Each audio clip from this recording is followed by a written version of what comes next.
Poštovani prijatelji, uvaženi gosti, dobrodošli u Zemun.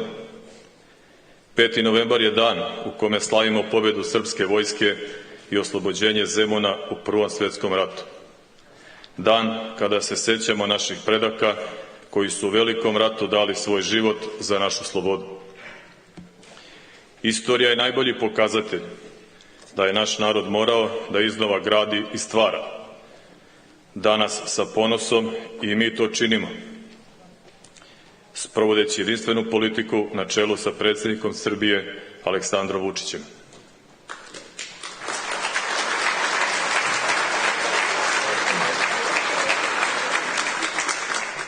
Kao predsjednik opštine građanima Zemuna podnosim izveštaj i kažem da ulažemo velike napore i neprekidno iniciramo sve infrastrukturne radove od obnove ulica, izgradnje toplovodne, vodovodne i kanalizacione mreže kako u centru Zemuna, tako i u obodnim naseljima, preko radova na uređenju parkova i igrališta do postavljanja javne rasvete. U toku su radovi na kompletnoj rekonstrukciji Zemunskog parka i bit će završen do kraja godine. Zahvaljujući ozbiljnim uštedama, kao odgovorna vlast, uspjeli smo da obezbedimo sredstva kako bi građanima Zemuna ovaj park ponovo pretvorili u zelenu oazu na koju ćemo biti ponosni. Nije ovo jedini projekat koji je pripremljen, niti realizovan, kada su u pitanju stanovnici centralnog dela Zemuna. Ovde se nikada nije više radilo nego danas.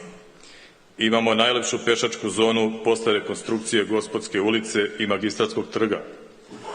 Radi se na rekonstrukciji Sinđelićeve ulice.